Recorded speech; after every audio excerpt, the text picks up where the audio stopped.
What is going on, everybody? Welcome to another episode of SCUM. This right here is the podcast where we dive into the deepest, darkest, murkiest waters with a plethora of legendary guests.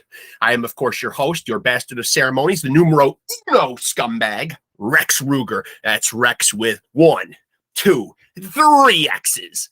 And it's that way for a reason.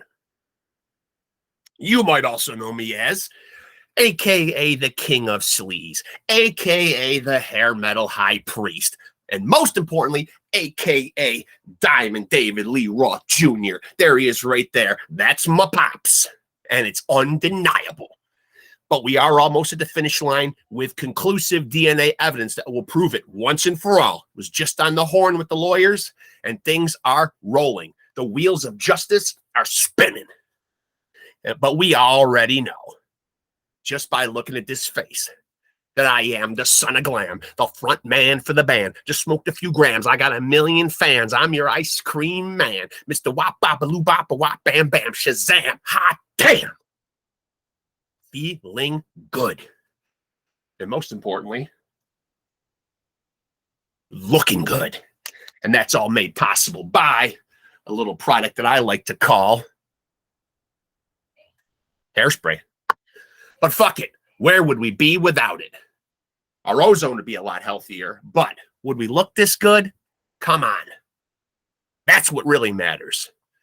Coming to you as always from the lush lavender lounge of love, and joined as always by my good friend Keith Hernandez Puppet, who I know is going to chime in tonight because he is excited about our guest. And if my shirt gives you any kind of a hint, you're right. Whatever the hell that means. This is, of course, the No Frills podcast. You don't get any frills because you get plenty of thrills, i.e. looking at this amazing puss. So you're welcome. And tonight is no different because we got another kick-ass episode for you all. So bow down to the man that brings you this content, Rex Ruger. And do me a favor and like and subscribe while you're here. And we're going to get right down to it because my guest is all ready to jump in. That's what I like. Preparation, folks. Well, let's get right down to it then.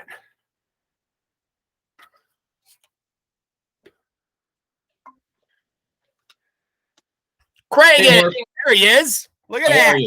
There's a real rock star right there, man, in my mind. How you doing? I mean, literally 2 great rock stars sitting right here. You, an actual one, me more in my mind, but, you know, hey, dreams got to start somewhere, right? That's right.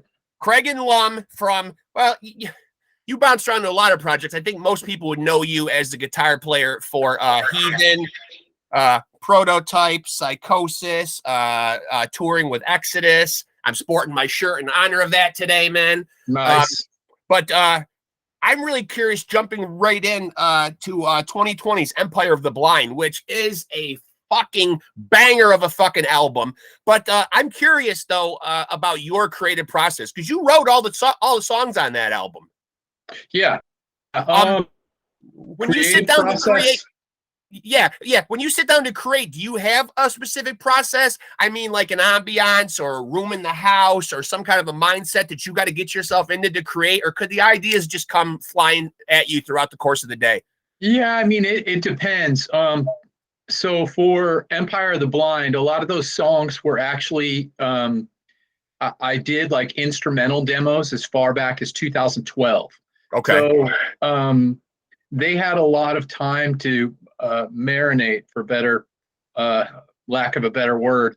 You know, and I was able to actually go back to the songs over the course of a, you know, long period of time and kind of rework them and reimagine them. So like one of the demos that I did was for the title track Empire of the Blind. Mm-hmm. And the demo compared to the final song, it was totally like different vibe. Every once in a while you're working on something and you're like, oh, I'm just going to try this and see what it sounds like. And I added this extra layer to the music and it took it to a different place. So, you know, I'm always looking to improve the song in any way possible, all the way up until we, record it. Yeah. So I'm hearing I'm hearing my voice back a lot. Is that on your end or my end? it might be on your end. I don't hear a duplicate anything. Okay. It seems to be gone now. Okay, maybe it was just a little glitch or whatever. But so talk to me a little bit about when we were all hunkered down during all this COVID bullshit. Did you find that a particularly fruitful time for you as a guy who creates a lot? Was it particularly abundant time for you where you really got a lot of creativity out? I did get some creativity out. I also kind of had to refocus my priorities because we couldn't tour at that point. Right. And so there's that large chunk of income that almost all musicians had that really we just couldn't, unfortunately, we just couldn't make any money doing that. So during that time, I did a lot of guitar books and other projects that I like to do that sort of helped me out during that time. And I did keep the creativity going. I'm already deep into the writing of the next Heathen album, and some of the song ideas and lyrics and stuff like that came out during that time. The COVID. So fans do not have to worry that there will be another 10 years between Heathen albums. That's not going to happen. And what was the length or what caused the length in between those two albums, 2010 and 2020? It was a couple different things. I mean, one of them was just that Lee and I were both really busy touring with Exodus. Yeah. I spent about 7 years touring with those guys. And, in particular, 2014 and 15, when their Blood In, Blood Out album came out, we were on the road all the time. I think the band toured more during that time than it ever had previously.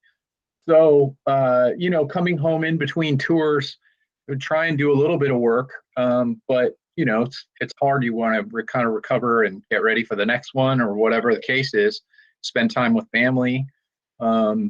So, that was part of it. And then the other part of it was really that I was kind of waiting for some drive, I guess, to get the album going from the other guys.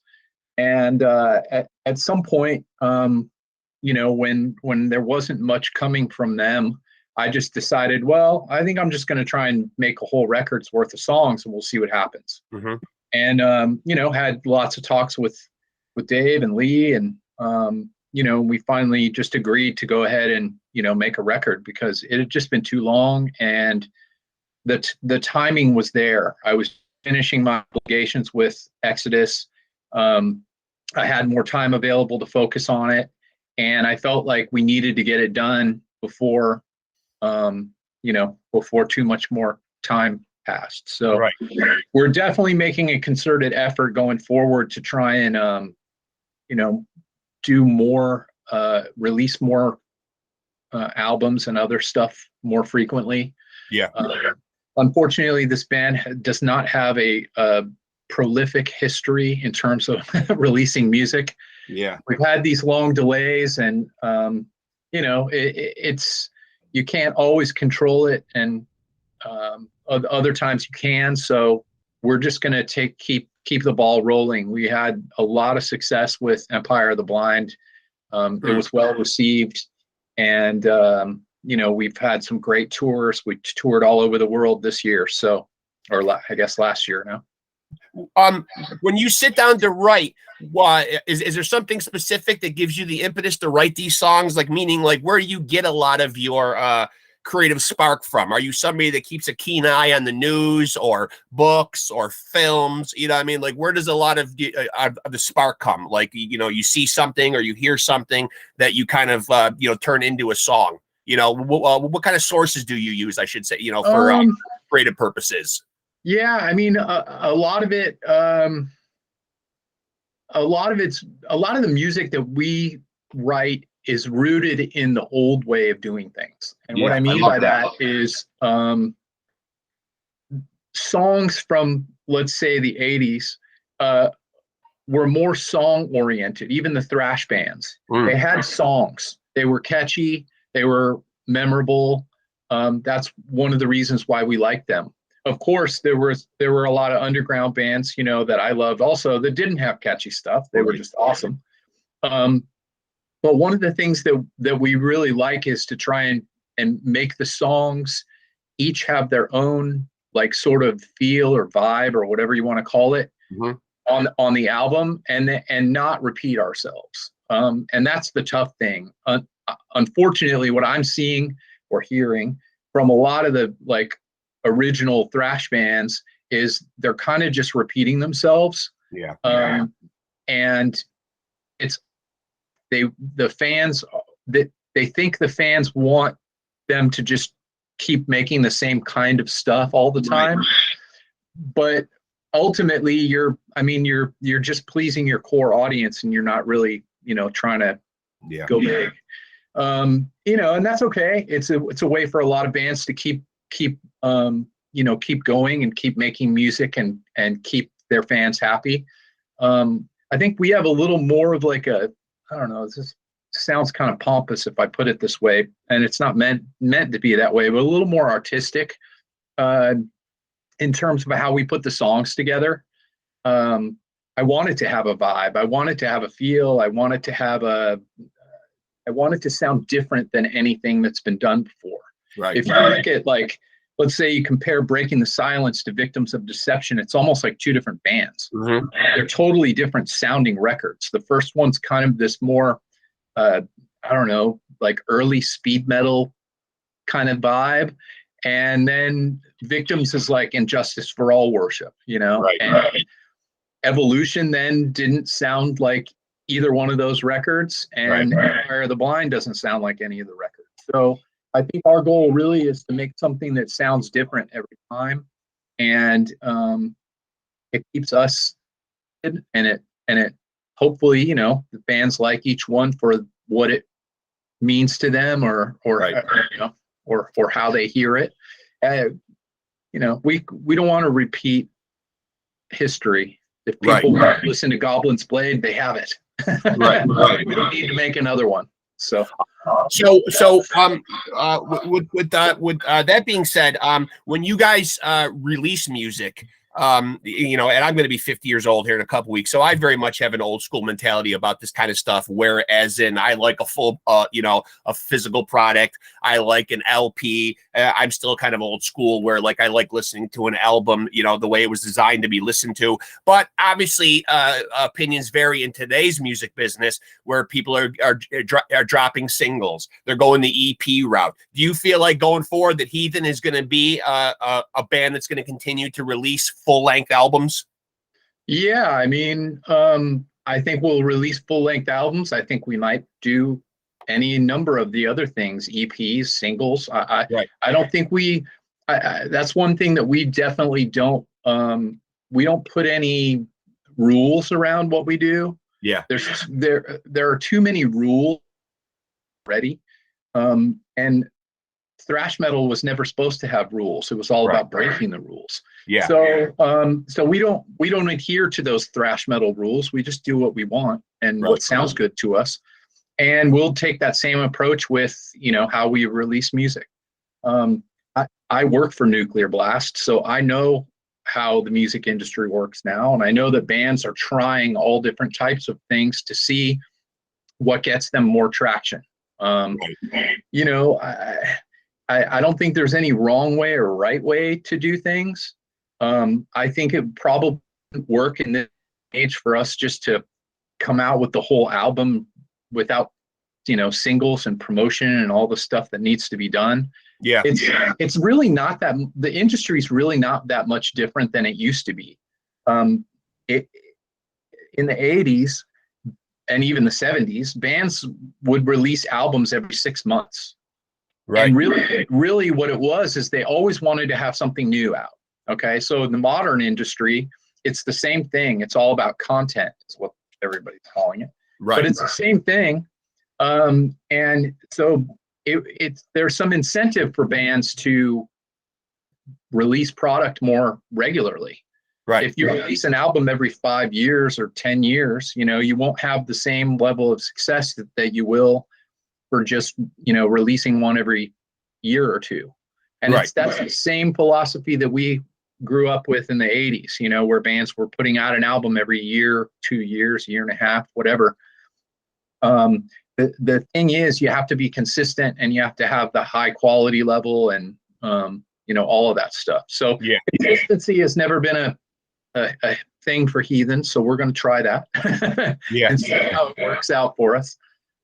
So as a member of the band who was not there since its inception, I don't want to say you're a new member because you've certainly been with Heathen for a number of years. But how did your role kind of segue into being guitar player into the main songwriter? How did that how did you make that transition? Ultimately, it was just a matter of having the material ready. Yeah. And the great thing about this band and about Lee is that there's no ego when it comes to writing or playing or any of that kind of stuff. So if you look at the songwriting credits for the albums, the first record, Breaking the Silence, was the majority of that stuff was Doug Piercy wrote it. Mm-hmm. And some of the songs came from Doug's previous band, Control, that never released anything. Yep. And then Victims was mostly Lee. It's like Lee got creative fire and he had all this material and he was ready to go. The album, Evolution album, I wrote 3 of the songs. John wrote a couple of the songs, rest in peace. Lee wrote, a little more than half. And then on the new one, I was just the lone ranger on that one, I guess. So you wouldn't say that this is necessarily a specific trend of the band. It's just kind of whoever brings what to the table. It's still it's still kind of a collaborative effort. It just kind of, as you said before, just if someone catches on fire and someone has a good run and is rolling out some good songs, you just kind of go with it.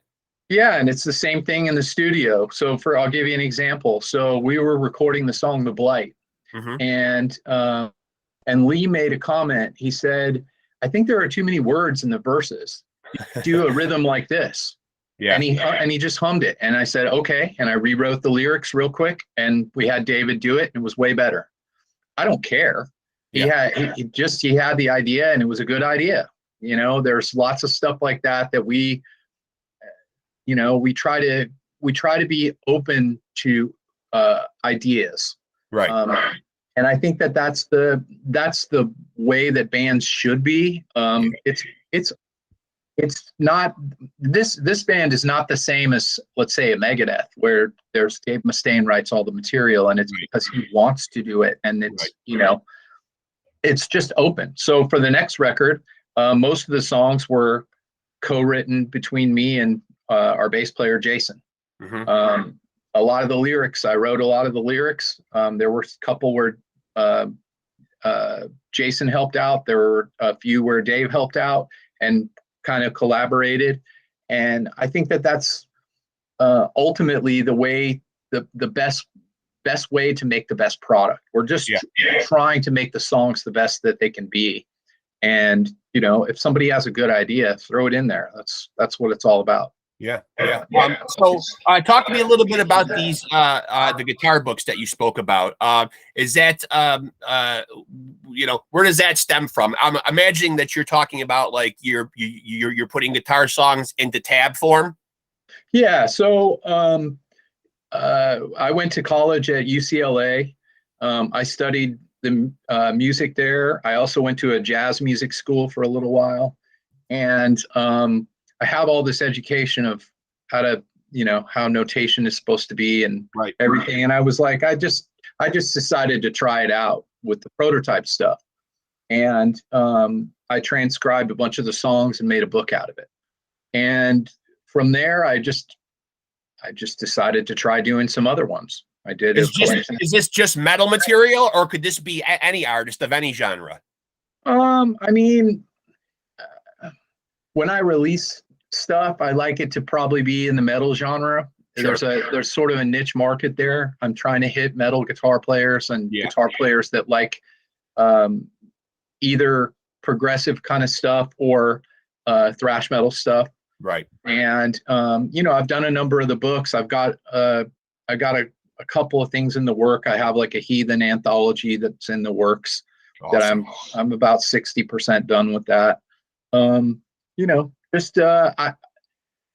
get bored easily. So yeah, so you're a guy who likes to stay busy. You're a guy who likes to be busy. So you are somebody who rather than put the focus all in one project, you like to multitask and kind of have your hand in a bunch of different things. Yeah, I do. At the same time, I've learned in like last couple of years, I really have to get back to focusing on certain things. So during COVID, I was, it was like, give me stuff. I'm here. I can't play music, give me stuff to do. So I had a ton of projects, and I've kind of narrowed those down. I manage less bands than I used to. I know what I want to do for the next couple guitar books. I know I'm working on a bunch of heathen material. And I know what the priorities are. For me, I know the priorities are to get this Heathen album done and get it out. And that will certainly make fans happy. That'll make the fans ecstatic, KRAGEN. That'll make the fans ecstatic. So. Yeah. And correct me if I'm wrong. I also thought that I read something online, and forgive me if I had this wrong. I have a lot of different guests on here. But did you also do a little bit of work in the gaming world? I did. That was what I refer to as my past life. Okay. So from 1999 to 2011. I worked for Activision in Santa Monica, California. I was a producer there, and I was a producer for some of the Guitar Hero games, 007 game, and a lot of the Tony Hawk Pro Skater and Underground and those kind of games. So I did a lot of that stuff. And then after I left Activision, I did a lot of freelance work, like editing voiceovers. Mm-hmm. I did Elder Scrolls Online. There was a Doom reissue, a Star Wars game, Just Cause 3. I mean, a bunch of them. It was just kind of like freelance work while I was playing music. I was already playing with Exodus at that point. Yeah. So talk to me about, since you brought them up, talk to me about, obviously Heathen, a Bay Area band, Exodus, a Bay Area band, So obviously you getting hooked up with those guys, kind of all coming from the same scene seems to make sense. But what is the first step? Like, how do you end up going on tour and playing with Exodus? Who reaches out to who? How does that whole collaboration come to fruition? Well, I mean, Heathen had been on tour with Exodus a couple of times in 2011 and 2012. And when Gary was asked to, join Slayer, they needed somebody for a European tour in 2013. It was for the Exhibit B album with Rob Duke singing. Mm-hmm. And they asked me to do that tour with them, and I did it. And I thought that may be the end of it. I didn't know. And then they needed help. Gary got injured or something and couldn't go to Australia in early 2015, and they asked me to go with them. And then from there on, I was just out with them constantly, the schedule, because Slayer was busy. So, I didn't grow up in that scene. I grew up in the LA scene, going to see Dark Angel and that, at the country club.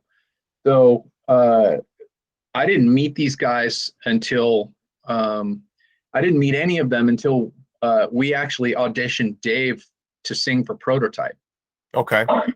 Back in like 2001, we met. I met a guy that got me in touch with Dave after the Thrash of the Titans benefit concert, and Dave came down, and it didn't end up working out. But then Heathen needed a guitar player, and he wanted to see if either one of the guitar players in Prototype would want to audition, and I said yes. So that's really just, that's how I got into Heathen, was just that connection there.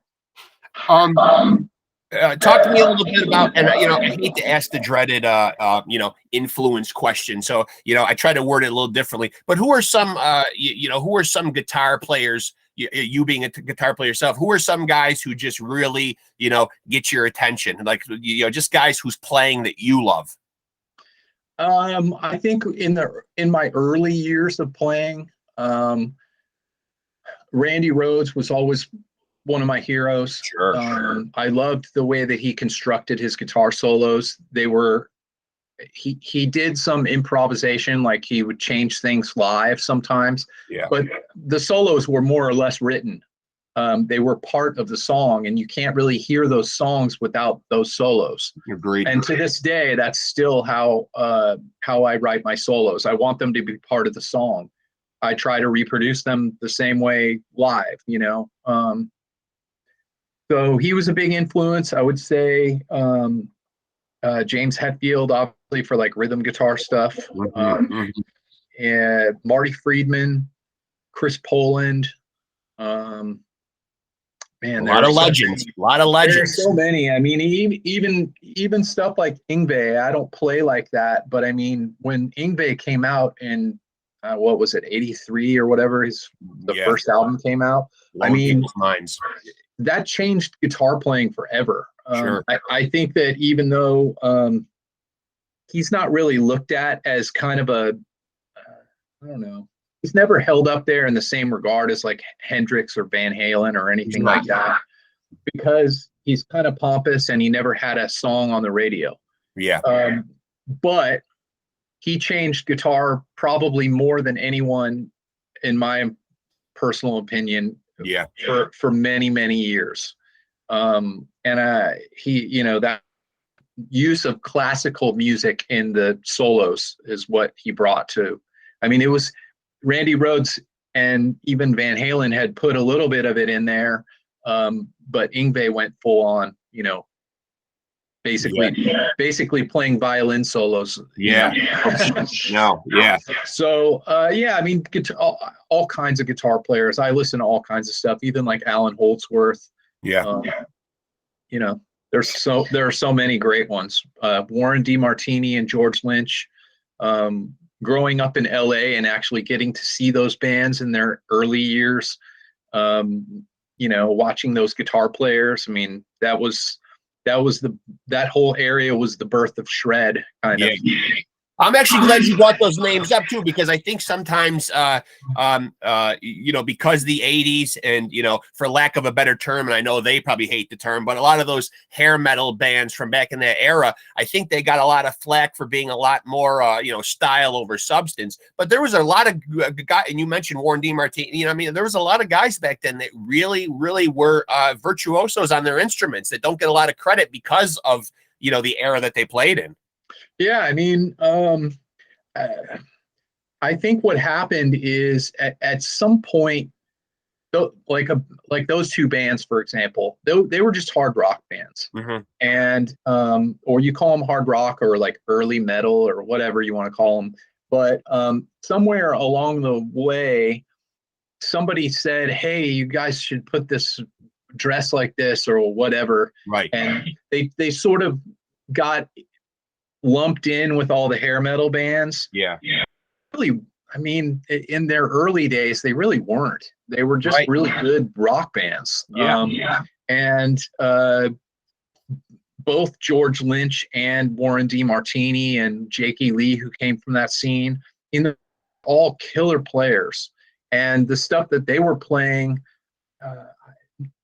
still nobody has feel like Warren DeMartini or George Lynch when they play licks. That's one thing that's kind of gotten lost in modern guitar playing. It's all about like technical skill and not about feel or anything memorable. I mean, if I have to watch another person just do sweep picking licks over and over again on Instagram, it's like, oh, I know. And I'm glad you're saying that too. I'm glad you're saying that because I think now with the ability of kids to sit home and not even necessarily master an instrument, just be able to, to make an album on their computer even, it's great that I guess that technology exists, but you're right though. A lot of times it does take the personality and the soul and the grit out of music. It really does.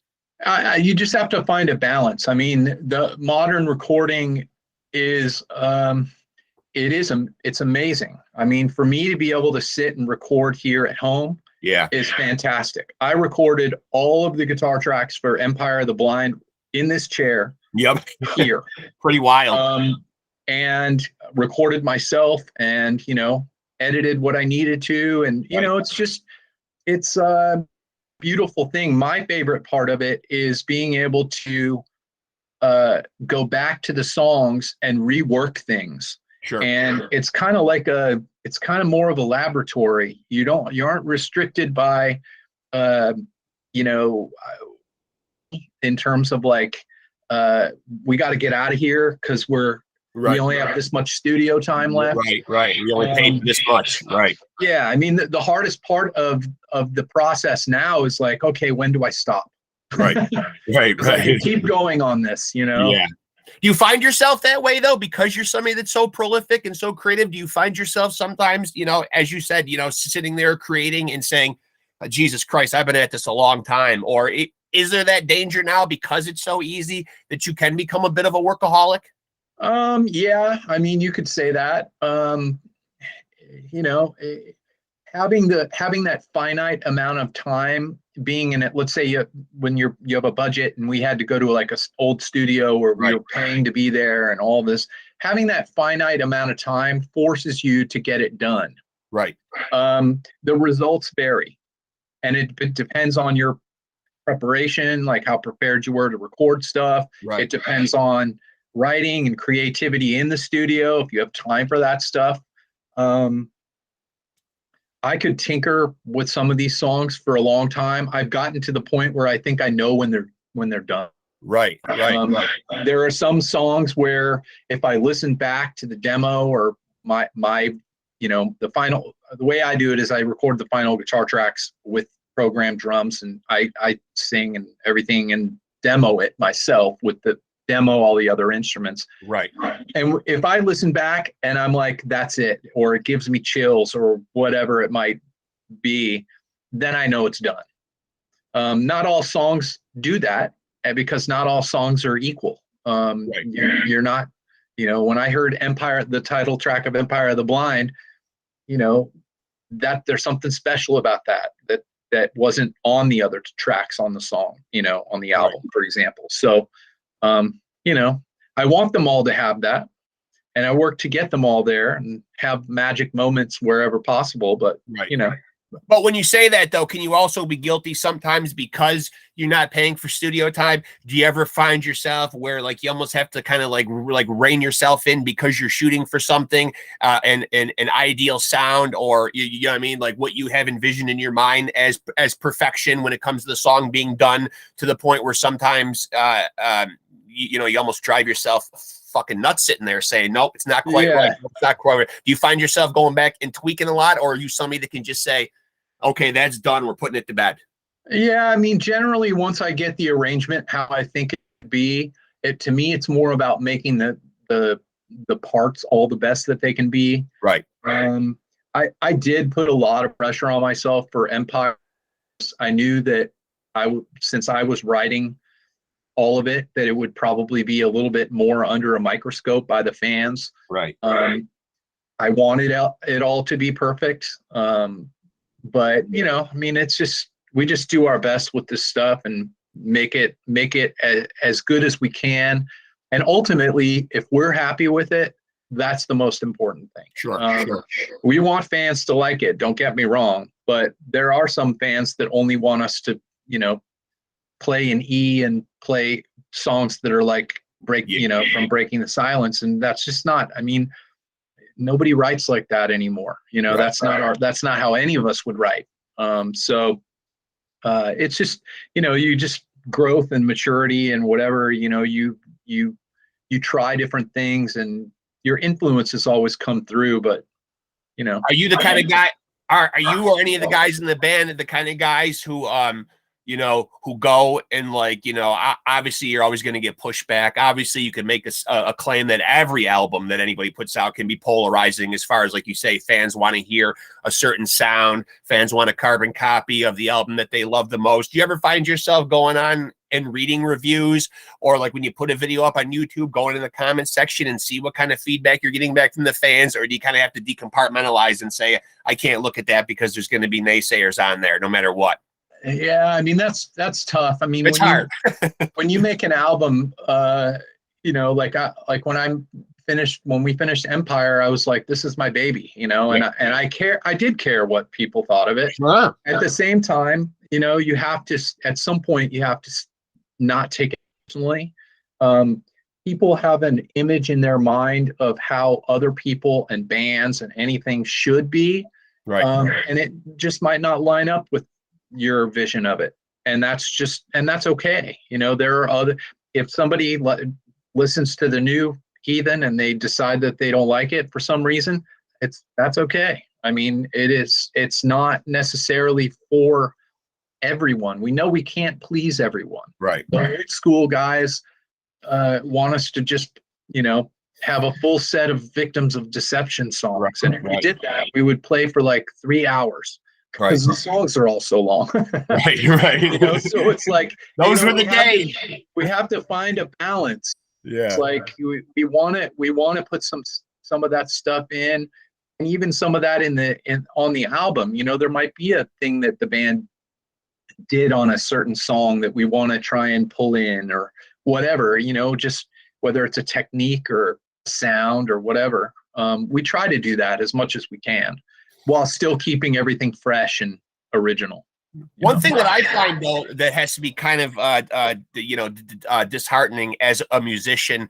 Do you ever find that, like, you know, obviously it's no secret with, you know, everybody's busy nowadays. Technology's got everybody's mind going in a million different directions. We got to sleep. We got to work. We got to do this. Yeah. So, you know, the amount of time that people find to just, you know, kind of relax and listen to music for their own enjoyment, obviously, and that coupled with people's attention span, it seems like has dwindled, where people don't, like I said, sit down and listen to an album in its entirety, and they just seem to pick and choose tracks. Does it ever get disheartening as a musician, you know, to think like, God, you know, I mean, as you said before, this album is my baby, but a lot of the deeper tracks might not even get acknowledged? Yeah, I mean, there are some songs that we thought would be the big ones on the record, and they like the song "Sun in My Hand." You know, there's something really great about that song to all of us in the band, but it caught on live. The fans all knew it live, and when we play it, it was great. But in terms of listening, like on Spotify or whatever, you know, it's not the top song, you know.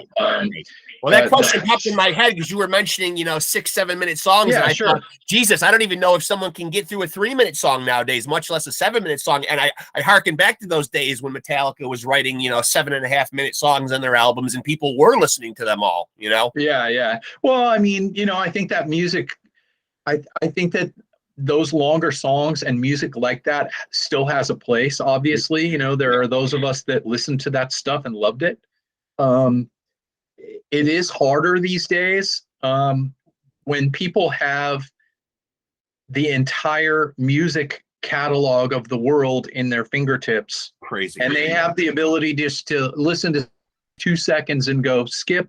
Yeah. It's not the same as when you put on a tape or vinyl or what, and we're listening to it, and some albums you have to listen to a couple of times, and then it clicks and you're like, wow, this is incredible. Like, I wasn't sure at first, but you know, we call those growers, but I mean, it's I don't know, it is difficult in this day and age, you know. I mean, even with Spotify, we don't get to pick what songs go on their playlists. Right. We don't get to pick which songs go into what's called radio, where you basically, let's say I go and I listen to the new Metallica single, and it'll just start playing stuff after that, and it'll play anything that you might like, you know. We don't songs of ours get in there. It's just it's some algorithm thing. And so, it's difficult. I mean, we also thought that Shrine of Apathy, the ballad on their last record, would be big because Dave's performance of the song was phenomenal. And the song has a vibe and a feel to it that we thought would catch on with some people. And, it didn't. Right. You just never know. You never know what's going to take off with people. We might be excited about something, and that's the song that people don't like. Right. That's always how it is, though, when you're in. So how about as you get in the neighborhood of 50 years old, you're getting older and wiser in the genre, but does it make it harder? Do you have to take any kind of preparations, as you're touring, your itinerary? Obviously people are in different places in their life with families and different priorities. Are you guys, when you plan out your tours, how much of that comes into play? Do you guys just do a handful of dates and come home? Are you at the point in your career where you can go out for weeks and months at a time? How much of that plays into, planning out your touring schedule? Yeah, I mean, it can be difficult. We were fortunate that most of us were at a sort of in a place and had our lives to be able to do this. My day job allows me to do whatever from wherever. I can work from the road, and I did. We toured like 5 months out of 6. We had a couple of week or 2 week breaks in between tours and stuff, but we spent most of last year touring. Or I should say most of the second half of last year. It was a lot. I'm not gonna lie. It was a lot for us. The band hadn't been out doing that, and it's a grind, especially this past summer. It was brutal. We had 2 buses break down. We were in a van for part of it in Europe, and when you're in your 50s, touring in a van is not enjoyable. I'm going to be 50 years old and I'm going to be 50 years old and driving down the street to work in my car isn't enjoyable anymore. I mean, you get those mornings where you just swing your legs over the side of the bed and, everything's creaking and aching and hurting a little bit more than it used to be, when you were 25. So, I mean, I imagine it's probably tough. And, I've watched the things on YouTube, the bus invaders. I mean, you guys are sleeping in those little coffins with a curtain and stuff, and that it's got to be a grind. Yeah, it is, but I mean, we all love doing it, and we wanted to promote the album that we made, and we're not going to shy away from doing it next time. We've already got some stuff in the works for this year in terms of touring. And we'll be doing as much as we can, but we also really want to focus on the new record and get a record out. Vinyl manufacturing these days takes forever.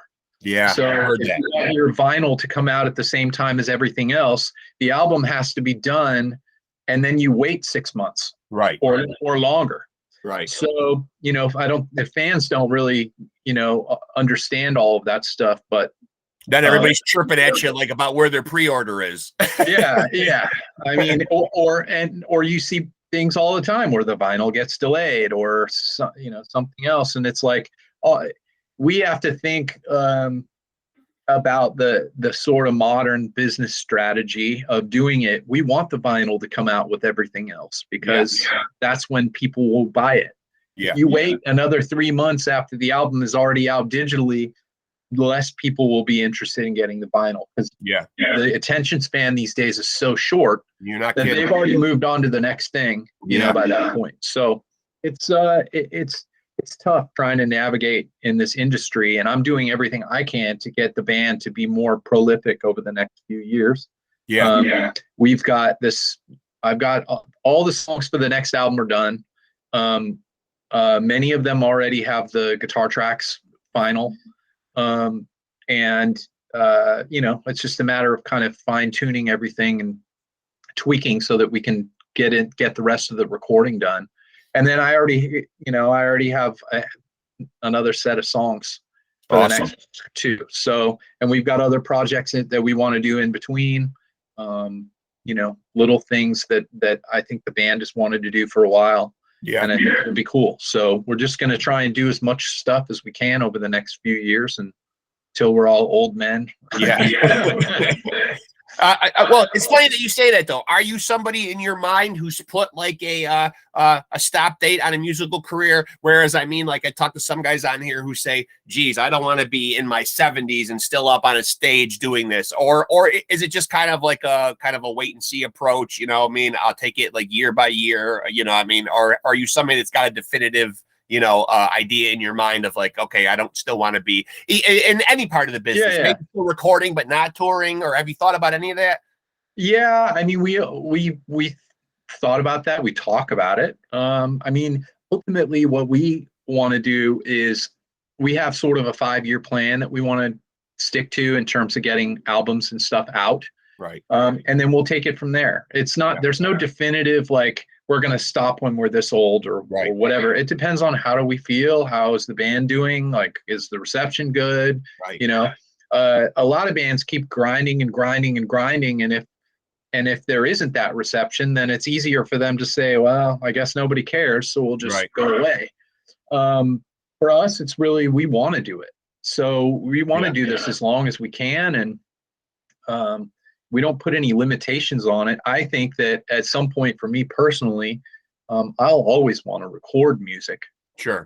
Even if we're not out touring, whether it's with Heathen or my own stuff or whatever. You know, I have probably 3 albums that are in some various stage of completion right now with the different bands I'm in, and some of them I have to put on the back burner, and it's tough because, you know, might be halfway done with something and I have to put it on the back burner because I got to focus on Heathen or whatever else is going on at the moment. So, you know, it's any thought ever to any of those turning into solo projects?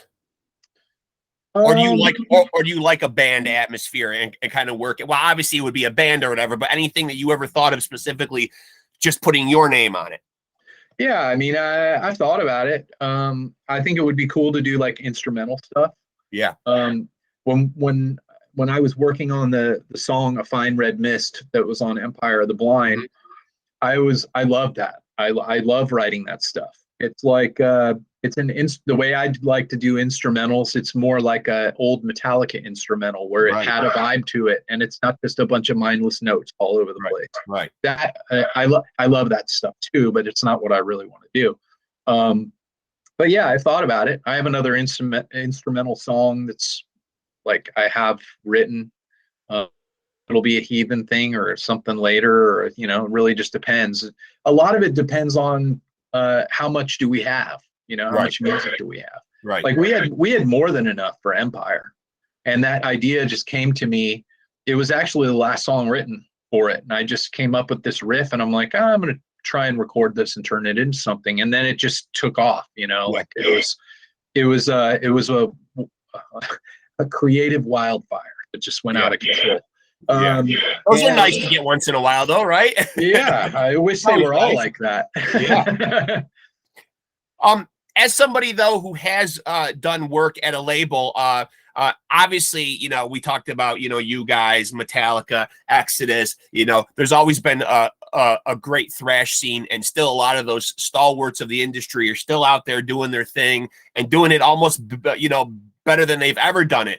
But is extreme music in good hands as far as the future going forward? Are you seeing any, you know, good young bands out there? Any particular ones that are catching your attention?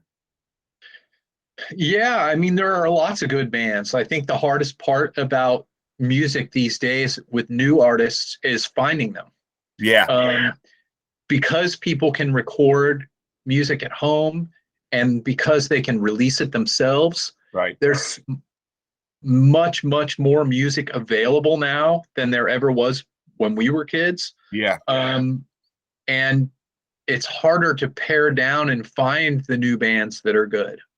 You really have to just go based off of like word of mouth. Hey, I heard of this band, you got to check them out. Yeah. Kind of a thing. But there really are a lot. I would like to see more, I don't know what's the right word is for this, more of like a creative approach to thrash metal, like modern bands. Like I said earlier, there are so many rules placed by the fans that people think they can only do certain things. And that was never meant to be the case. If you look at just taking the Bay Area as like a sample, the Bay Area in the 80s, when those bands came out, Forbidden didn't sound like Violence, and Exodus didn't sound like Testament. And you know, they all had their own thing. Some of them had singers that could sing, some of them didn't. Some of them had, melodic aspect to them. Some of them didn't. Some of them didn't. Some of them didn't. And all of that was okay. And now it seems like it's not. You know, and I think I think when you put too many rules, it just like if you build a fence around your house, okay, you now have an enclosed space, so you have less freedom to run amok, right? You can't go this way or that way too far because you have boundaries. And when you put all those rules on the music, the more and more and more rules you have on them, the less room you have to work with, and therefore a lot of the bands start to sound the same. It was that whole period of time where every thrash metal band singer sounded like Schmear from Destruction. There's, the riffs all have this similar quality to them. That are mimicking a certain time period. And it's like, we need to have some more adventurous stuff in the genre to really take it outside the box. Because it's kind of the genre has been fenced in for too long. And the bands who have really dominated and gotten bigger over that period of time, like Creator, it's because they pulled in elements to their music that weren't there before. They have, if you listen to their new stuff compared to the old stuff, they're way more melodic. They're amazing. They have more of like a, I don't know how to describe it, an Arch Enemy kind of We Are Strong power vibe to the lyrics. And their audience has grown because of that. The bands that got, more and more hardcore to try and be brutal or whatever, it's like, I'm sorry, but after Cannibal Corpse, you can't be brutal in thrash. It's not. I'm sorry. Like, those guys try, but I mean, those guys set the bar pretty high in terms of music, artwork, brutality of the song titles. I mean, it's very hard to out brutal Cannibal Corpse. I mean, I'm just saying, like, I hear bands all the time like, oh, it's the heaviest, most brutal thing ever, and it's like, it's not. I'm sorry. I mean, even making that claim, it's kind of just silly, Well, since we're on the subject of that, I'm interested to get your opinion as a musician, though. And I've asked this of other musicians, though. When music, and obviously I remember being young, too, and you're segueing into like, oh, I'm looking for the next fastest thing, the next heaviest thing. Oh, why? Listen to these guys. This is going to blow your mind. This is the heaviest thing we've ever discovered. But can music get to the point where it just becomes like like just a wall of noise, and it loses its melody, and some of these bands just, in the name of being extreme, it almost ceases in some way to be music? Well, sure, because what ends up happening when bands try to reach for all those extremes all the time, they forget about the song, and the song is king. I mean, people always say like, oh, it's all about the riffs. It's all about the riffs in thrash metal. And it's like, yes, it is. But at the same time, if you don't have a song, you just have a bunch of riffs, and they're just a riff after riff after riff. And it's like, okay, well, you have a great collection of riffs, but I can't remember your song. And ultimately, that's where thrash metal has kind of gone. It's gone to less songy or riff oriented. It was always about the riffs, but the riffs also had something magical and catchy about them, and people remembered them, and that's why you like it. That's why, like I said, Creator, they have brought in the song more than they ever did before. They're now more popular over in Europe. They're more popular than Testament.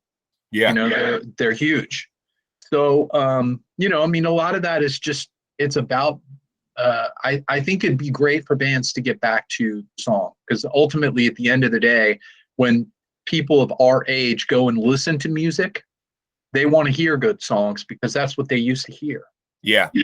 We used to hear great songs. We didn't just hear them. And we did it at some point when you got into stuff. Yes, you did hear just riff after riff, and sometimes they were killer and you won't listen to it anyway. Right. But for the vast majority of stuff, I mean, I think that's where music needs to get back to, is about making the great songs great.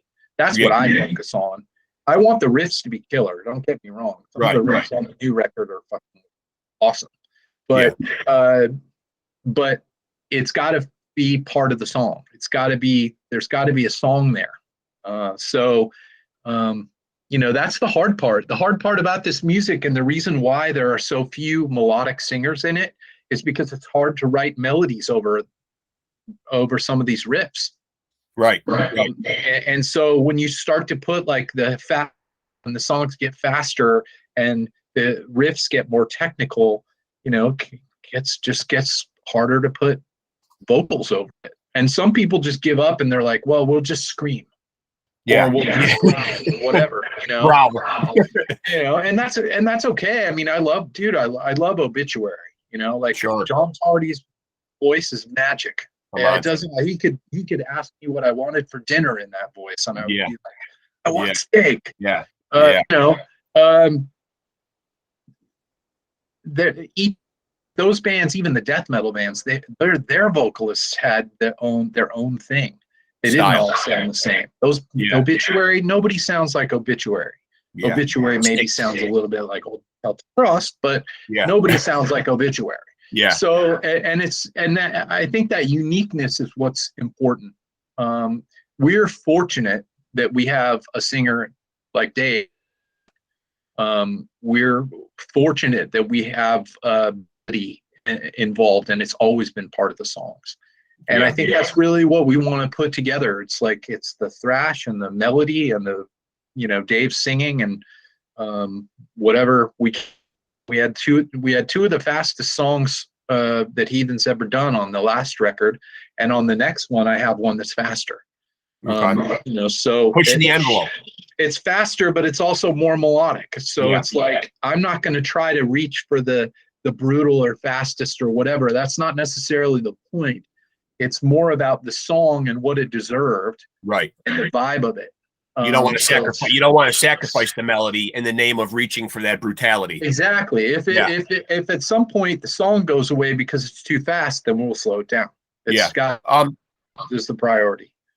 I talked to a lot of musicians on here who, and of course the record industry itself isn't what it used to be, but is it possible to find success? I mean, I'm sure that it is, but is it just as advantageous to be a do-it-yourself band nowadays, or is it still crucial to have label support? From the band side of things, I think have label support, and it's important to have good label support. I think that's really the problem that a lot of bands have had over the years, is they haven't found a label that really wanted to work with them and that was good to them and good for them.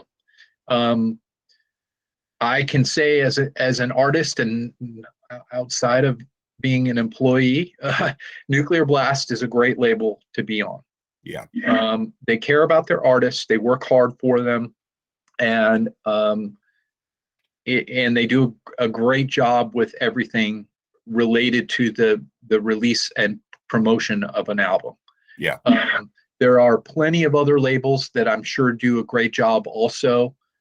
We saw a lot of the major labels that were looking for sort of a cash grab back in the late 80s when they were picking up all the bands, like Exodus got on Capitol, and those labels didn't take the time to truly understand what these bands were trying to do. They didn't get it. They didn't like the band and what they did and make it great. They wanted to take the band and make them do something that they thought would sell. Right. So ultimately, as a band, you have to find a label where you have the freedom to release what you do, and then hopefully the label has the infrastructure or whatever you want to call it to really get your album out and get it promoted and all of that kind of stuff. Yeah. So, Yeah. That's it. That's it, really. I mean, there's tons of labels out there, and now more than ever as well, because there are bedroom labels. I mean, that's what I would call my own label, and I help bands and release stuff digitally for them, and occasionally CDs and stuff like that. Because they need an outlet, they need help. Sure. So, and I like to do it. But Are you somebody that has a definitive opinion, since it's very topical right now, about this whole Pantera tribute? Do you think they got the right guys to fill the Abbott brothers roles? Do you like the resurgence of Pantera? Do you like that they're going out and doing this? Yeah, I mean, here's the thing. If you look at the history of Pantera and the bands that they toured with and were friends with, these guys that are playing with them, Zakk Wylde and Charlie Benante, were friends. They were friends with the guys that passed away. Yep. And they want to honor them. And they want that music. It's sad that band can't exist anymore because those guys are no longer with us. Yeah. So from that point of view, yes, my biggest concern would be, if you're going to play the music, do it justice. Yeah. Play the parts the way they're supposed to be played. My only criticism so far would be that Phil, I wish that he dedicated more to being able to sing the songs like they used to be sung. Right. And some of that is an age restriction. Sure. When singers get older, they can't do a lot of the high stuff that they used to do. Yep. But and then I wish Zakk would learn the solos. I wish he would learn Dime solos. Yeah. Because when I see them up there playing the songs, it's great. And then when he's soloing, it sounds like Zakk Wylde. I don't want it to sound like Wylde. I want it to sound like Dime. Yeah. Yeah, I do see what you're saying. Yeah. So maybe he's throwing a few too many of those Zakk Wylde squeals in there. Yeah, it's okay if he does that and puts his own stamp on it. But it's like, if you're gonna, he took the time to. My point is, Zakk Wylde took the time to learn note for note what Randy Rhoads played, right? Or note for note what Jake E. Lee played. Right. Do the same thing with Dimebag's stuff. It's right at that same level, and it deserves to be learned and played like he recorded it. That's all. Well said. Yeah. What's the best piece of advice that you could give, or that you've been given? It doesn't just have to do with the musical world, just life advice in general. Wow, that's a tough one. I'm trying to think of life advice. Got to put your Dalai Lama hat on here and say something. Wow.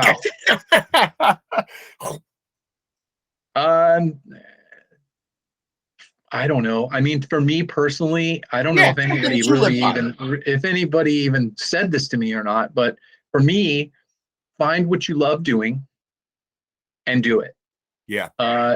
If you can't, for one reason or another, if there's a roadblock that prevents you from doing exactly what you want to do, keep trying, but find another avenue to do things that you like to do. Sure.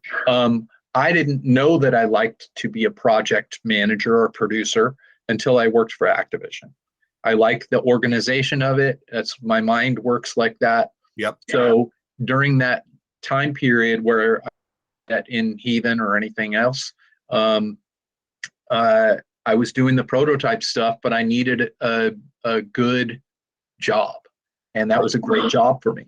And I that it was a great job for me. I didn't know that it would be. If you had told me I was going to go make video games, I'd be like, I don't want to do that. I just want to play guitar. Whatever. But I mean, and it's the same thing. A lot of people will get frustrated because their band isn't going where they want to. Don't be afraid to be open-minded about what you can do. Right. And what I mean by that specifically is, I was always a guy that never wanted to join anyone else's band. I had my band prototype with Vince, and that's what I wanted to do.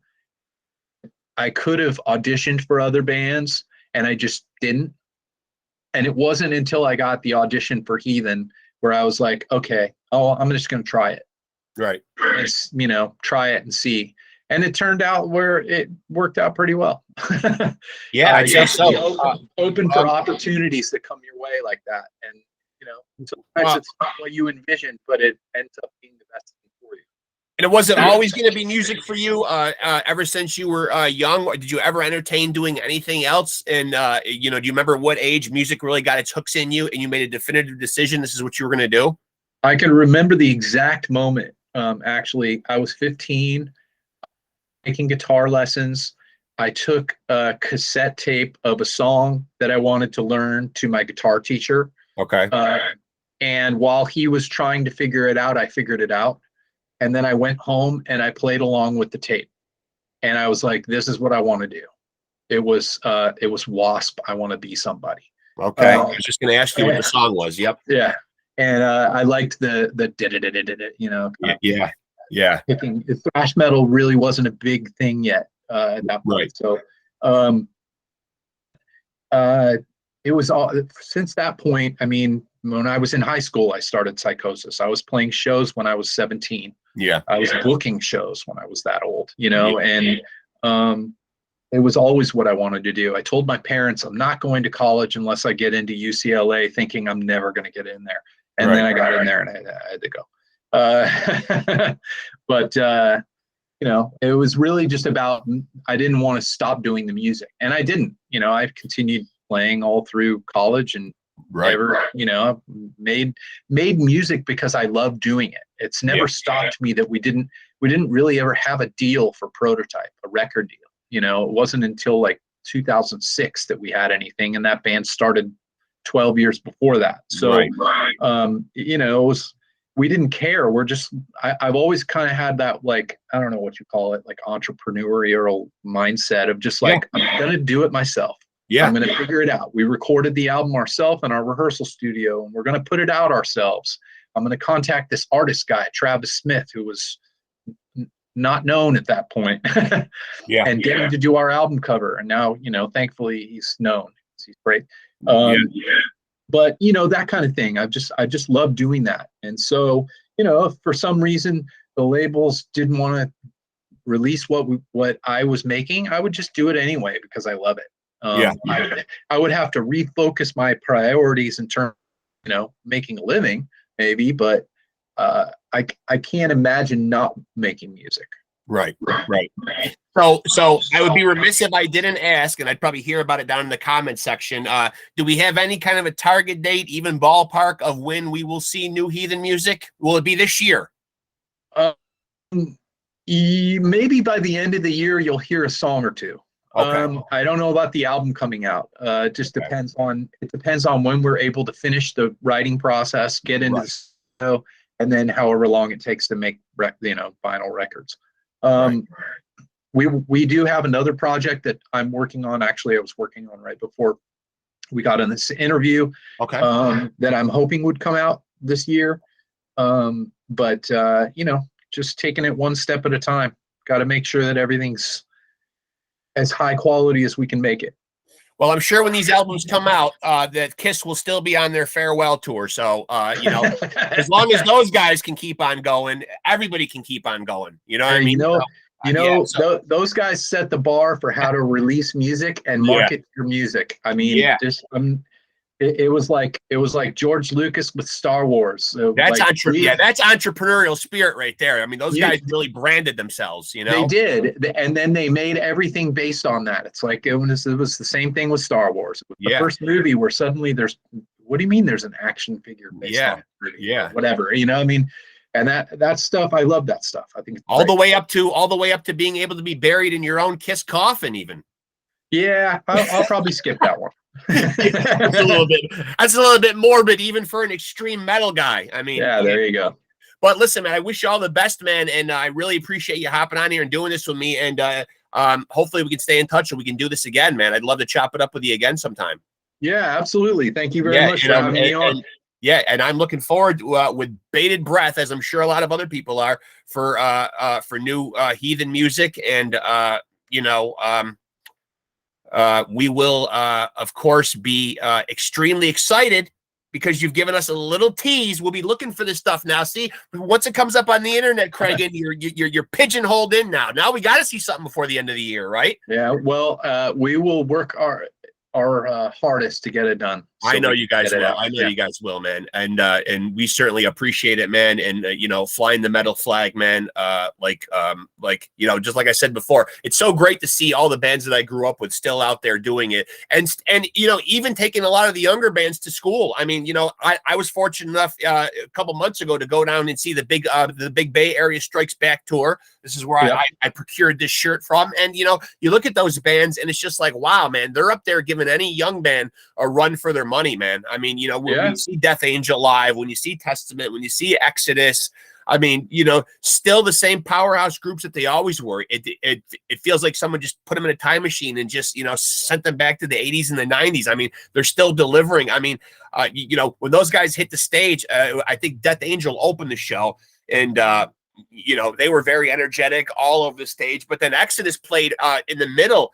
And, you know, it's not that I was expecting them to be sluggish or anything like that, but these are guys, you know, I mean, who have been in the industry a long time, but high energy, easily, I think the band that, you know, no disrespect to the other bands in the bill, but easily, I think the band that really stole the show on the night that I was there. I mean, just hitting on all cylinders. And I'm kind of a purist. Again, this is no disrespect to the Rob Dukes era. And of course, Paul Bailoff is, you know, certainly, you know, heavy metal royalty. But you know, I'm a Zetro guy. You know, I think Exodus. I think Zetro's voice.